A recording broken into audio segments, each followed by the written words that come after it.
ನಾಟಕದ ಅಭ್ಯಾಸವನ್ನ ಪ್ರಾರಂಭಿಸೋಣವಾ? ಆಗಬಹುದು. ಇದು ಹೊಸ ಪ್ರಯೋಗ ಆಗಿರೋದ್ರಿಂದ ನಾಟಕಕ್ಕೆ ಎಲ್ಲೂ ಚ್ಯುತಿ ಬರಬಾರದು. ಹಾಗಾಗಿ ಒಂದು ನಾಂದಿ ಗೀತೆಯೊಟ್ಟಿಗೆ ಪ್ರಾರಂಭಿಸೋಣ.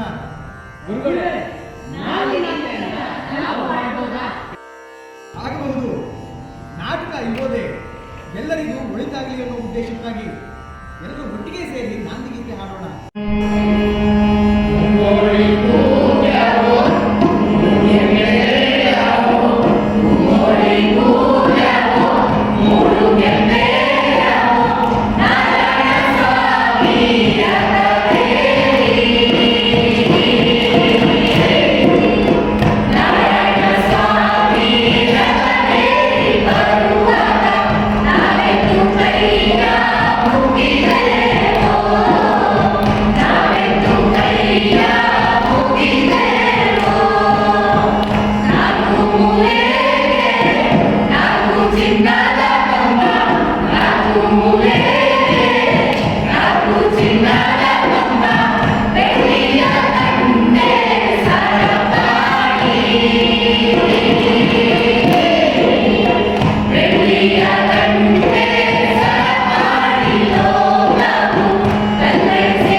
ಪಂಚಮ ವೇದ ಅಂದ್ರೆ ನಾಟ್ಯಶಾಸ್ತ್ರ.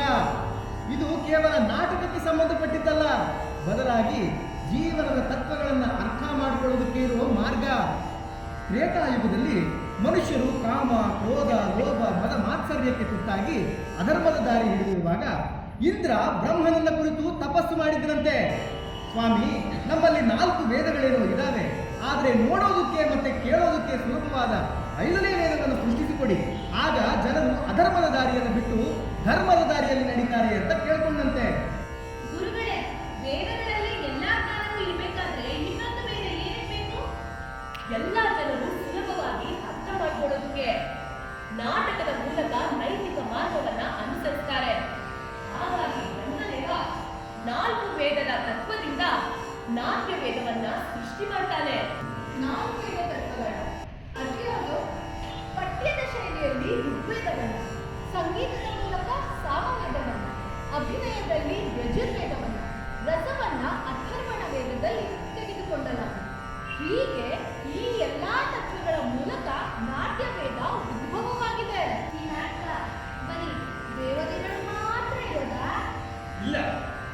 ಇದೇ ಪ್ರಶ್ನೆಯನ್ನ ನಾನು ಕೂಡ ಬ್ರಹ್ಮನನ್ನ ಕೇಳಿದ್ದೆ.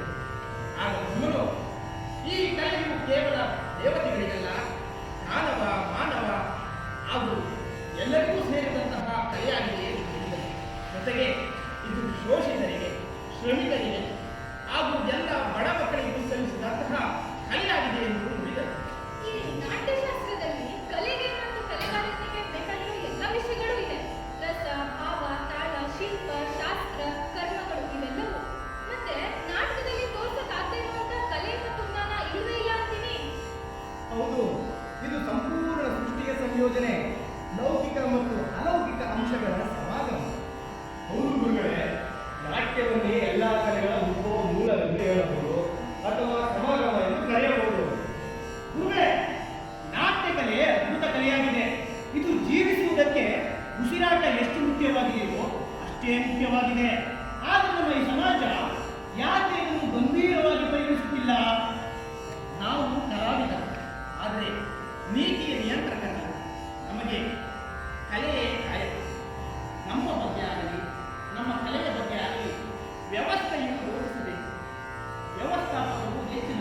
ಸಮಾಜವು ಕಲೆಗೂ ಕಲಾವಿದನಿಗೂ ಸೂಕ್ತ ಸ್ಥಾನಮಾನ ನೀಡಲಿ ಎಂಬ ಆಶಯದಿಂದ ನಾಟ್ಯಶಾಸ್ತ್ರವನ್ನು ಪಂಚಮ ವೇದ ಎಂದು ಕರೆಯಲಾಗಿದೆ.